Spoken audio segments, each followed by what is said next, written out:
What's up guys, it's Austin Black, and today I want to talk about filming on a gimbal in low light situations and how to get the best results. So the first thing I want to talk about is the camera, and in my opinion the best camera for this type of thing is the camera that I use, and that is the Sony a7 Mark III.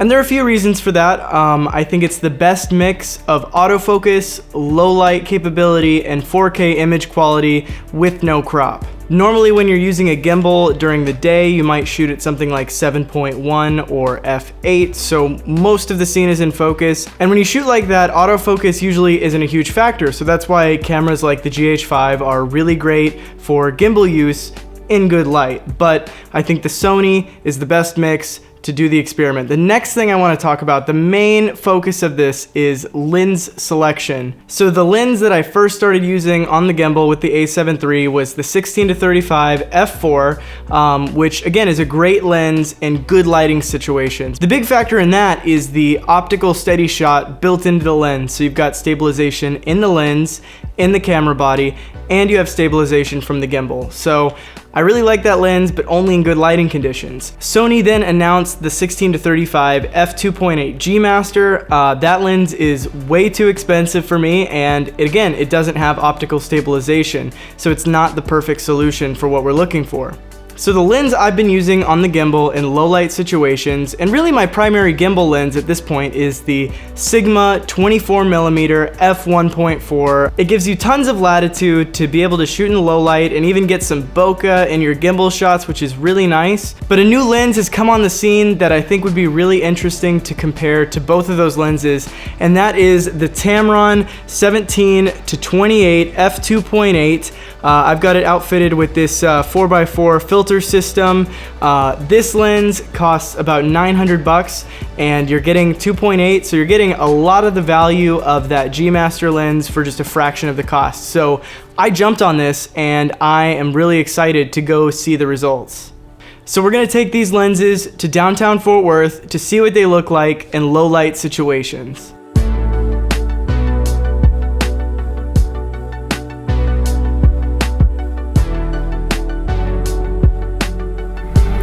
Okay, so we're about to do one of my favorite shots, and that is the out the window gimbal shot when you're driving. I think that gives you a pretty good sense of just the stability of the lenses. You might notice the 16-35 being a little bit more stable because that has that optical stabilization to go on top of everything else. So let's see what it looks like.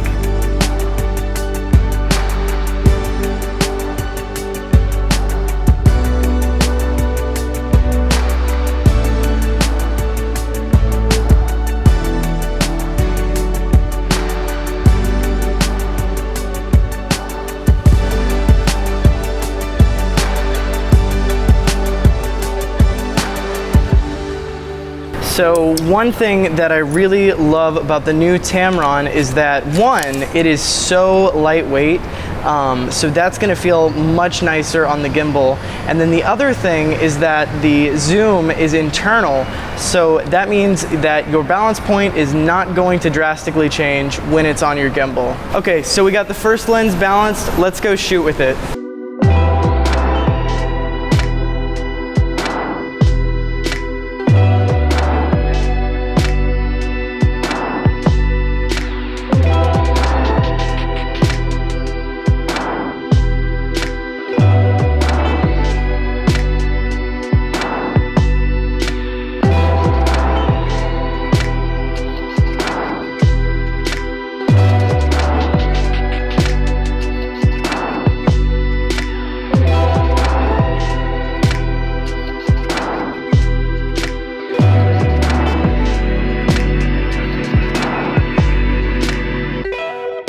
Okay, and we are back, and we're gonna review some of this footage and see what lens held up the best, see what lens I'm gonna be using on my gimbal in low light situations. Let's get started. So the first round of testing at the AMC Palace Theater, this one I was a little bit conflicted on. I thought the Sigma would blow them both out of the water because it was really low light, and even on the Tamron I think I was pushing 2000 ISO.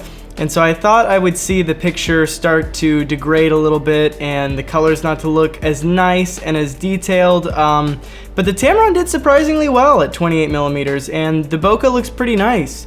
I still think that overall, the image that I would choose of these is the Sigma, especially when it comes to the look of having this bokeh behind her and really being able to do whatever you need to do with the light. Only using available light and still getting a super clean image, I think, is really impressive. Looking at the 16 to 35, it just looks a little bit worse. I think we were pushing maybe 6400 ISO on this, and it really shows. This is at 35 mil, and it's really stable. It's got that optical stabilization, but ultimately, I think that it's the worst image. One thing that I do like about it is the way it flares up. You have these little nice stars coming out. That does look pretty nice. I think this one was a pretty good test for the autofocus on all of these lenses. Only one is a Sony branded lens, so you would expect that lens to perform the best. I think it really did latch on to focus really nicely. There weren't any moments where I thought that it hiccuped, whereas occasionally with the Sigma 24, I will notice some hiccups occasionally where it doesn't lock focus, or it focuses on something else, or it gets locked up somehow and I'll have to manually override it. But I think, this particular test, all of the lenses actually performed pretty well. I didn't really have any issue with even the Sigma. So I think with this test again, we're seeing a lot of the same. The Tamron looks surprisingly good, and having that extra latitude of shooting at 17 millimeters where it's ultra wide, things are so smooth, it really helps compared to the Sigma 24.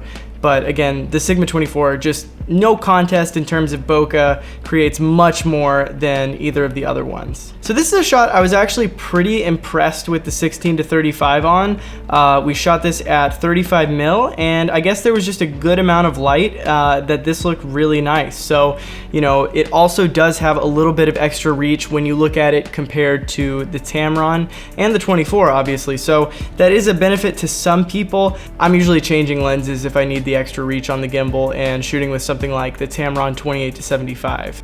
And then finally, we had these kind of low angle shots. I just wanted to see if there were any major stability problems with any of these lenses balancing on the gimbal. The Tamron really is just ultra light and it feels great on the Ronin-S, so I wouldn't have much of an issue with stabilization with that lens. The Sigma is typically the one I'm the most worried about in terms of stability because it is 24 mil and it's not ultra wide, it doesn't have stabilization, and it's also the heaviest, so the balancing from the camera and the lens might be a little wacky with that setup.